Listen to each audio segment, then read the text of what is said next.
Now.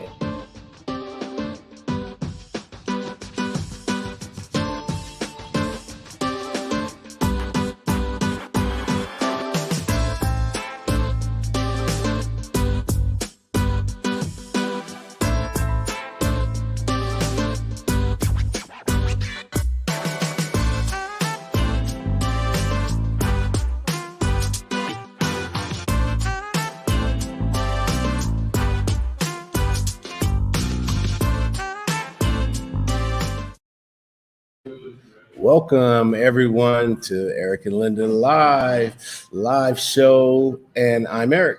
And I'm Linda. Thank you guys for joining us today here at our live show. We're located here in Tracy, California. We're a co-working space, and in our pivot, we're interviewing different people that can bring some value to our listeners. And this person is, oh my gosh, he's just a young, remarkable man, and I can't wait to interview him on the show, but I'm gonna have Eric introduce him.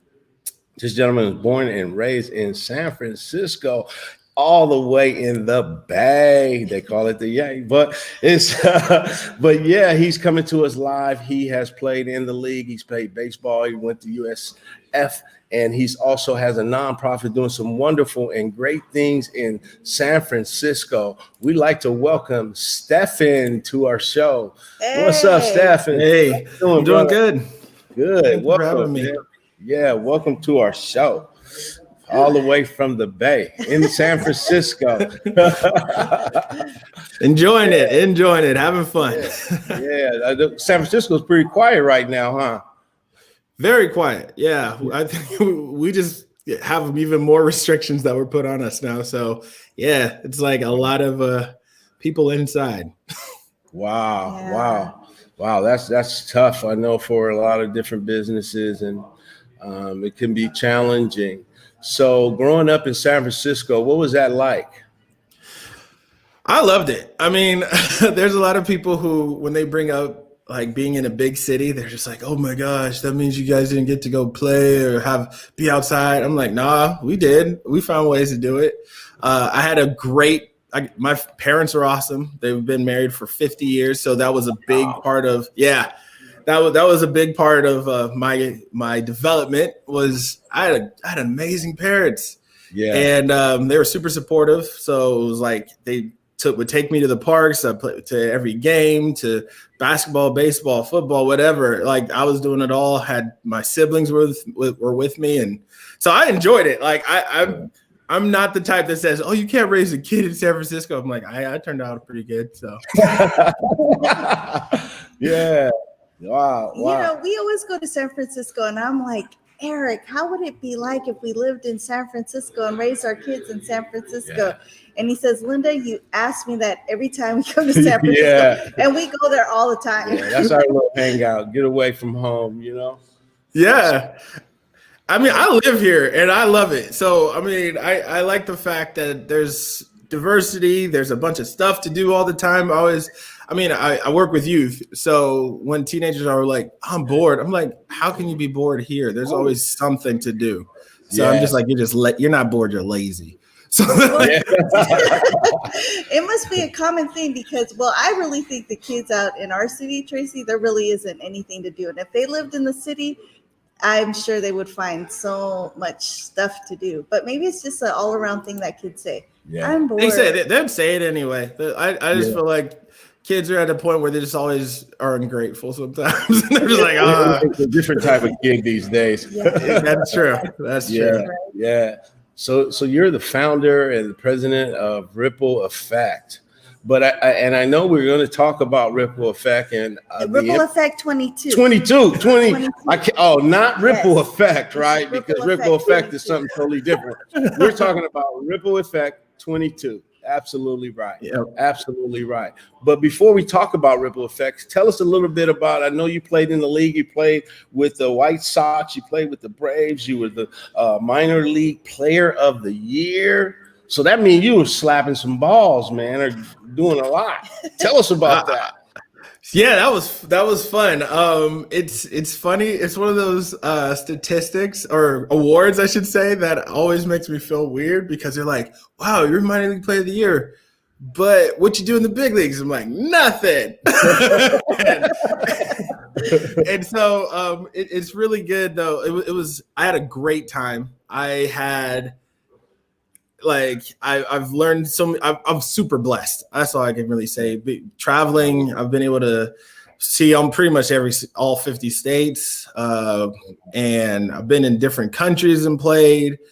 So I could say now I started off not cultured. Now I'm pretty cultured. I'm just kidding. So no, it took me a lot of places. It gave me a platform. I've met some really great guys. One of my favorite things was, and I tell people this all the time. They're always like, really? My favorite thing about playing baseball was in spring training, and not spring training with the Braves, because their spring training is in Florida. And Florida spring training super spread out. It's not that I don't like the state of Florida. It's just really spread out spring training. Whereas spring training with the White Sox is in Arizona and everything's super compacted. And so you get to meet and hang out with all the dudes who are all on the other teams too. So like it's really cool. So it's not just the guys that are on your own team that you're hanging out with for like the 2-3 months that spring training lasts. You're actually like around the other teams, other players. You get to know them and get to hang out with them. And for me, I'm a Christian, so we had like Bible studies and stuff. Oh, that was really cool. So I got to like know them on different levels, and wasn't just about like, hey, you struck me out. You know, it was just like for instance, like I'm about to name drop right now. As a person from San Francisco, I am a Giants fan. I wish I played for the Giants, but I didn't. And that means I'm super anti-Dodgers. The funny part is, like, oh, I don't like the Dodgers. Oh, I hate them. But the White Sox we share a facility with the Dodgers. So I knew all the guys. I just hated the Dodgers, but I was like, oh man, Clayton Kershaw is really nice. So when I would come back and people would be like, man, we hate the Dodgers, because all my friends hate the Dodgers too. But I'd be like, yeah, I hate him, but Clayton Kershaw is awesome as a person. So I want him to pitch well, but they lose. And so like that's like that's how it was. Wow. So it was fun to like get to know some of those guys and hang out with them and be able to play for as long as I did. I played for 9 years, so it was fun. And that year when I was like player of the year, I feel like everything clicked, which was pretty cool to have that opportunity in that moment too. So yeah. Nice. That's nice. What could you tell any young person that looking at maybe going to the league and playing ball? I mean, what does it take, right? I mean, because you were there, so you knew exactly what it takes to get there. Can you share a little bit about that? Yeah. So first off, I try really hard not to be a hypocrite. Because making it is extremely difficult. And I think that I come in when I speak to any type of teenager, any youth about like that has any type of aspirations for making it in professional sports. Like, I don't want to come off as like, oh, I'm killing your dreams. No, I'm not. I'm going to be I'm completely honest with them. Number one, it's hard. It is very, very, very hard. It's not just about talent. It's about opportunity. It's about like time, like who you know. There's political sides. All of it's very tough. That being said, if you can work really hard, if you work really hard and you decide that you're going to outwork the person next to you and then just continue that type of mentality, you can break through those type of doors and break through those obstacles. So with my own story, I've always been one of the most athletic people when I was younger on my team. Like, I was the best player on my middle school team. Then I was the best player in high school. And then I was, but then when I went to college, everybody was the best player on their high school team. And so then you realize like it went from like, oh, I was still really talented, but then I had to learn work ethic. So when I was in college, my teammate, his name's Johnny, one of my best friends, he had a crazy work ethic, and he was my roommate. So I was just like, I'm just going to follow him because I didn't have a work ethic. I was just naturally good. And so I had to do what he did. So I just started whatever he was doing, I was doing. I was like, I changed my whole class schedule to do what because I was like, okay, if he's going to work out right now, I'm going to follow him and do his extra workouts that he does. If he's going to the field early, I'm going to be with him. So I was like his shadow, just like, oh, I'm just going to follow him all over the place. And that's what I did. And then from there, learning that work ethic, it translated to when I got drafted. And then I was like, okay, I got to continue to outwork people so that I can get to the level that I want to get to. But still, like I said, like in the major leagues, nothing. Minor leagues, a ton.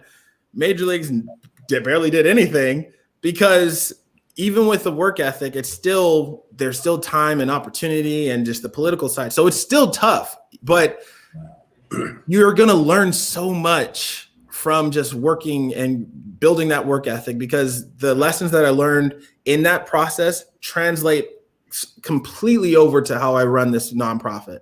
Like even when I don't know how to do certain things, I'm like, I'm going to learn how to do it.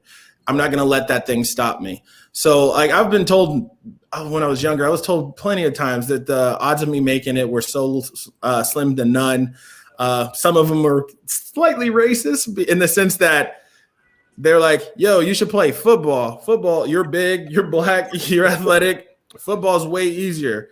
And I was like, but I like baseball more, and I don't like getting hurt. So, and the funny part is, I've had 2 surgeries and all this stuff from playing baseball. So I'm like, and I hated that. So if I played football, I probably would have had like 30, and I would really hated it.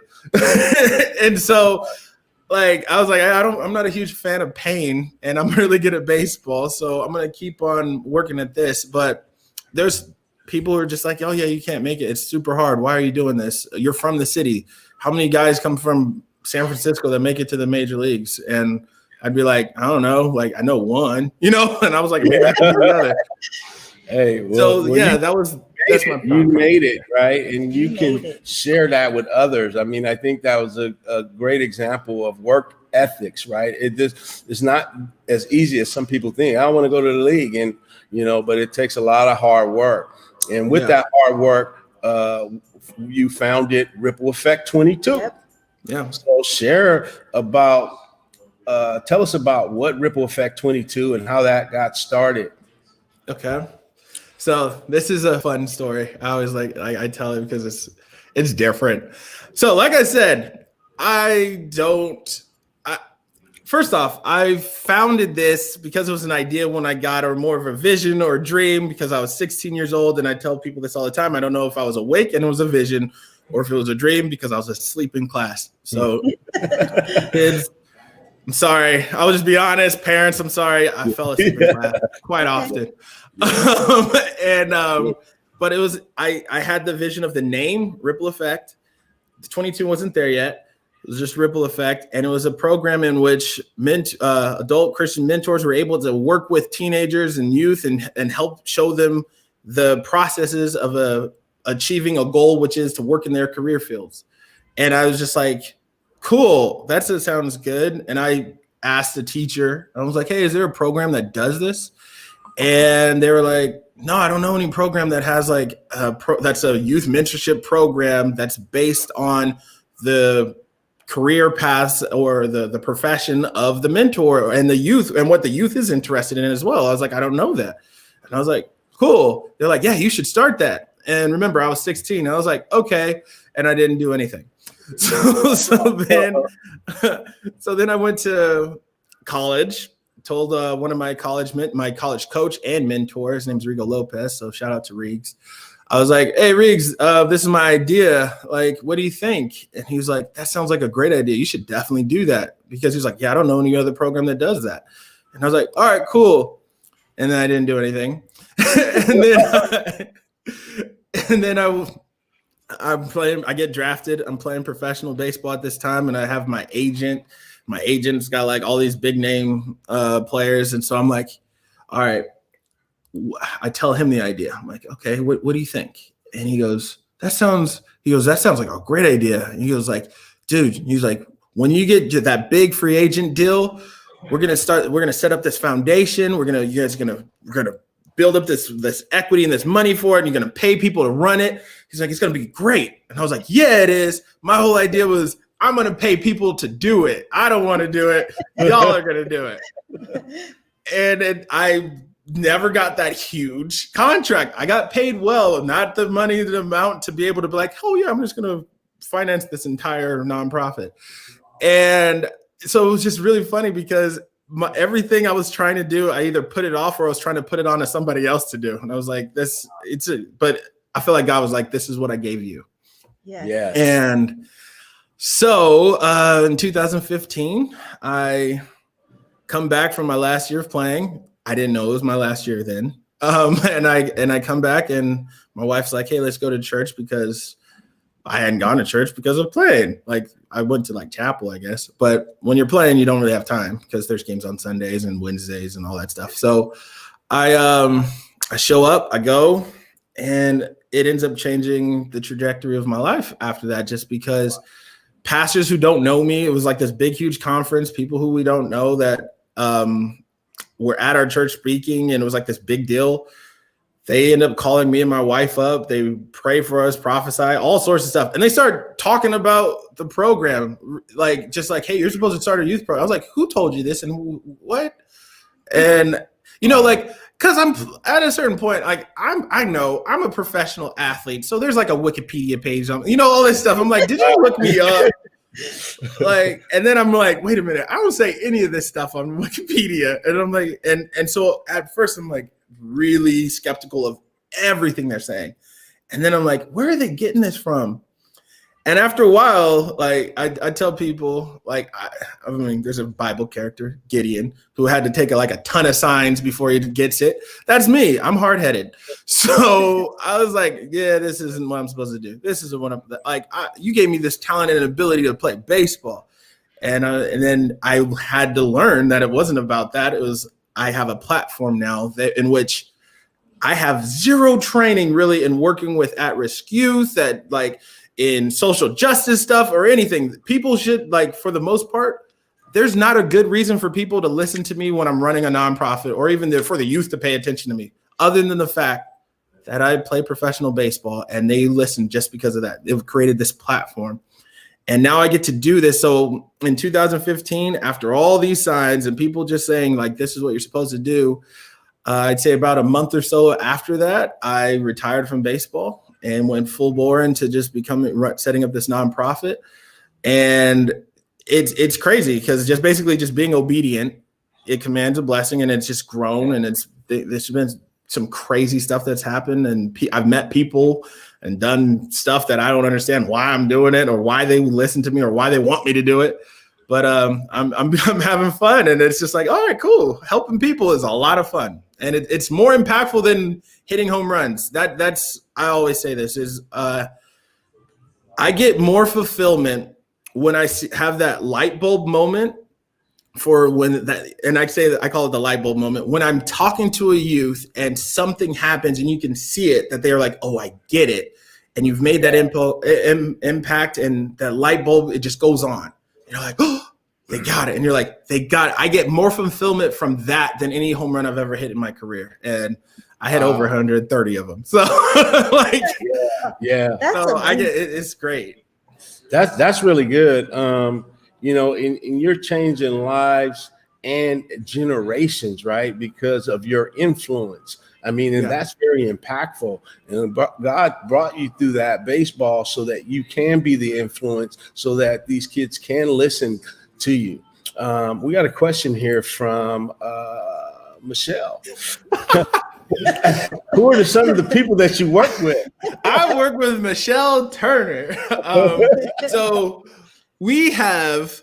there's 3 parts, really, well, 4 parts of our program. We have The Wave, which is our program as a group curriculum where we go into different schools and different organizations. We partner with different nonprofits, and we run our purpose development curriculum there. Then we have the effect. The effect is our one-on-one mentorship side. That's where we have the professionals that are working directly with an individual teenager or youth, period. And then we have Block to Block. So shout out to Shelty. Block to Block is our program within the juvenile hall, like juvenile correctional facilities. And so we take our WAVE curriculum and get to work with the youth that are in juvenile hall. We get them connected then to the effect when they get out. So it's really to alleviate recidivism as best we possibly can. And so recidivism is basically the cycle of going in and out of prison for people who are listening, because it's a big word and it's a tongue twister too. I didn't know what it was until like 4 years ago. So I'm not being condescending. I didn't know what that word was until we started doing it. And I was like, oh, recidivism. That's the word. I had to practice that word like 10 times. Recidivism. I had to say it over and over again, because that's what our nonprofit's about too. See, there we go. Perfect. Yes. I would like what that word, the R word, recidivism. And so Michelle Turner, she is the program director for Block to Block and also a mutual friend of ours. So yeah, and then we have the Ripple Effect Initiative, and that's just our program in which we partner with other nonprofits in third world countries. And so we teach them our curriculum, and they're able to work with their students. So yeah, there we go. Yeah, we have that in common too, because we work with Shelty. So I'm gonna shout you out, Shelty. She's the best. She's the best, and I'll even give it a shout out to our program. Our executive director, Troy, who had to just leave because I was like, get out of the office. I'm about to be on an interview, on a call, because I didn't want him to be loud in the background working. So what have you done? What have you done like since the shutdown? You know, we got COVID, and I know it's kind of hard mentoring and working with kids. So what have you done since then? So we've had to become innovative. One of the things I feel like we found silver lining in everything. And that's basically what it comes down to. We're always thinking about how to better run our one-on-one side of our mentorship program, because you work with teenagers, they're flaky. So when you say you schedule a mentorship session with a teenager and the teenager doesn't show up to the session because at the place where you have it scheduled, it gets on the mentor's nerves, and then the mentor is not going to get mad at the teenager. They talk to me. So we were like, all right, is there a better way to do individual mentorship? And we're like, what if we could do it online and virtual one-on-one? Because we're like, they have a phone, they have a computer. Let's try that. And this was always an idea for like 2 years. We just never did it. Wow. And then COVID hits, and it forced us to do everything virtually. And so we were able to like, oh, this was our idea in the first place. Let's just move forward with this. And we did, and it blew up. Like, it was just like, oh, a lot of people are down with doing we got more mentors signed up because they realized that like, oh, all I have to do is get on my phone or my computer and I could have a 45-minute session with a mentee, with a student. They're like, yeah. They're like, I don't have to drive anywhere anymore. Like, no.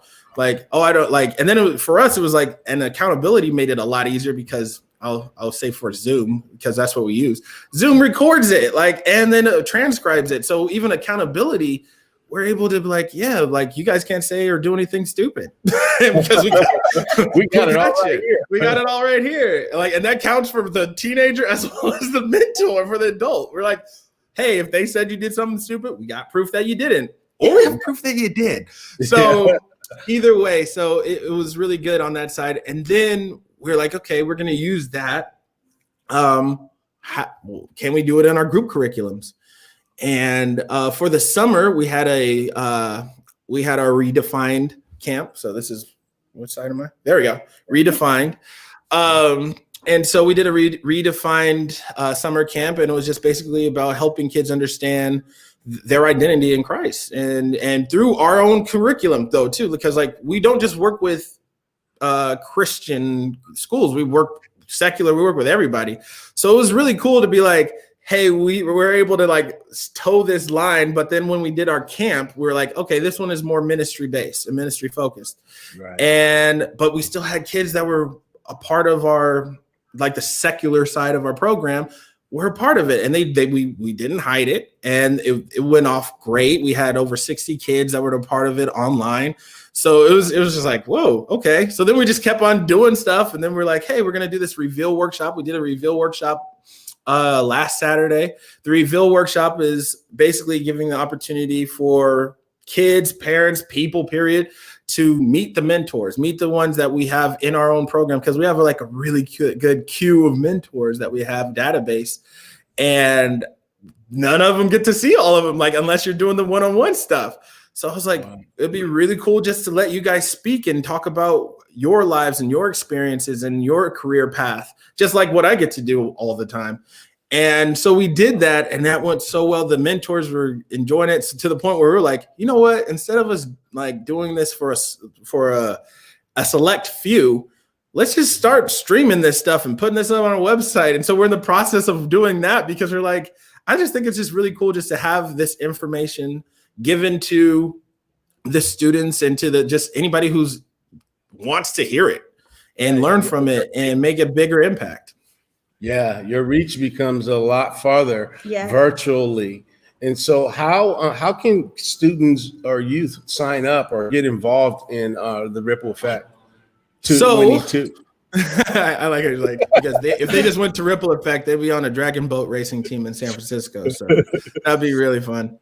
I mean, there's something good there. I don't know. I've never done it, so it might be fun.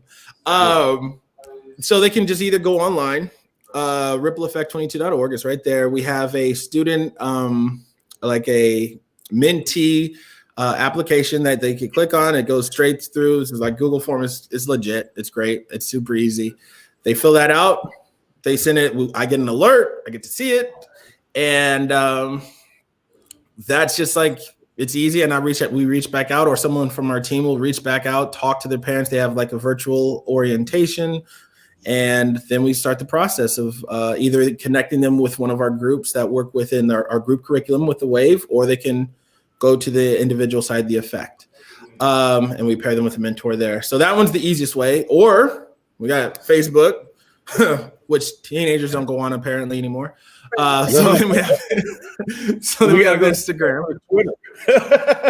And then we have and then we have Twitter. I don't even know like who goes on Twitter really. Like I feel like that's like a weird middle area somewhere, but it's mostly Instagram. Like most of the teenagers that we work with are Instagram, Snapchat, and TikTok. We don't have a clue.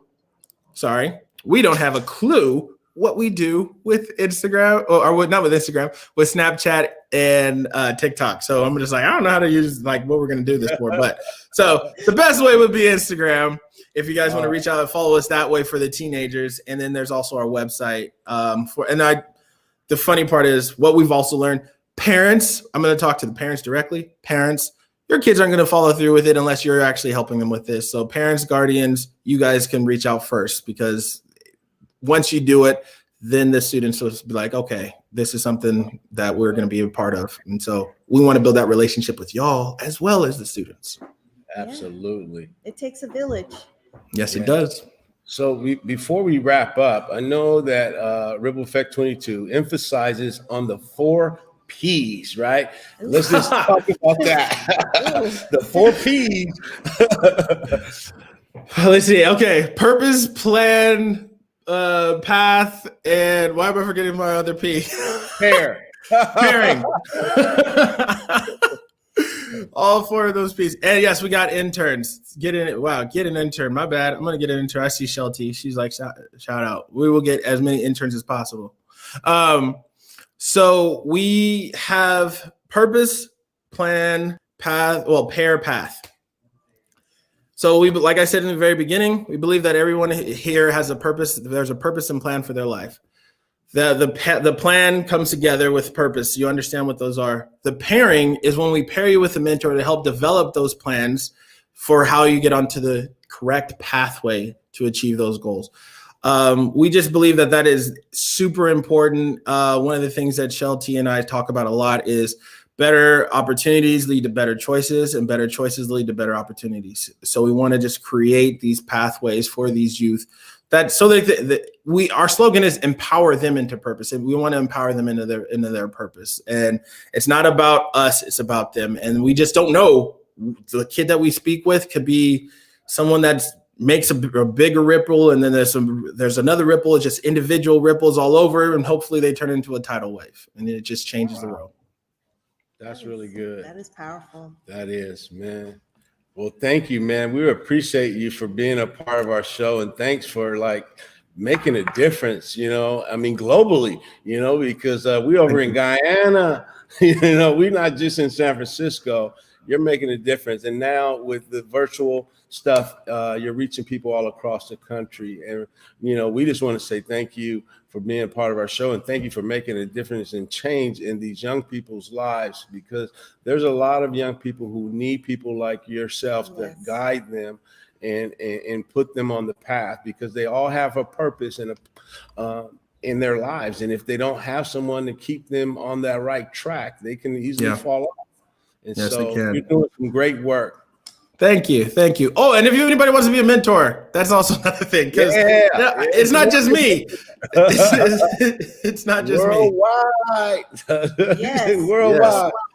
Yes. They're looking for mentors. So if you guys are mentors over in San Francisco, or not even in San Francisco, you don't have to be in San Francisco.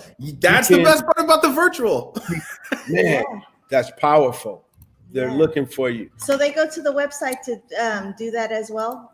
Yep. So we have an application for a mentee application, and it's the same process. I'm the one who reaches out to the mentees or the mentors, I should say, for any potential mentors. And it's great. And there's a bunch of ways in which you can help. There's a bunch of ways to support. As you know, nonprofits cost, we get donations. We're 501c3. If people don't have time to do it themselves, you could help finance it so that we could actually keep working and find more kids and keep working, building up the program there too. So we have our fundraising thing is create a ripple. So that's for those who aren't able to do it themselves. They want to just pour into us. That's great. I mean, either way, create that ripple, make a ripple as best you can. Create that ripple. I like that's a good tagline. Create a ripple. You can't mentor, then create a ripple and donate. Yes. Yes. I always feel weird about saying it. I was like, I better say it. I'm the president. I'm supposed to say this. I mean, people have money and they want to give it to good causes. Mm-hmm. And so we have to ask. If we don't ask, our mama used to say, open mouth don't get fed, or closed mouth don't get fed. I was going to say, open mouth, I'm going to have to, hi, let's go. I see what she wrote. All right. Well, man, hey, thanks, Stefan, man, for being part of our show. Thanks for all the great work you're doing. Thank you. For you guys that are listening out there, stay tuned for our grand finale. What is it called, Eric? Okay, so Linda's going to tell you about that. Our season finale. Season finale, not grand finale. Season finale. We're going to bring a bunch of guests from throughout the year back on and talk about and share. I'm looking at this comment. Closed mouth. You're right. She got it. But it's all good. We'll see you soon. Stay tuned for our season finale on November 24th. Same time. I'm looking forward to that. Yeah, definitely. I sent you an invite, so you should already have I got it. I'm going to do it. Thanks, Stefan. You have a great day now.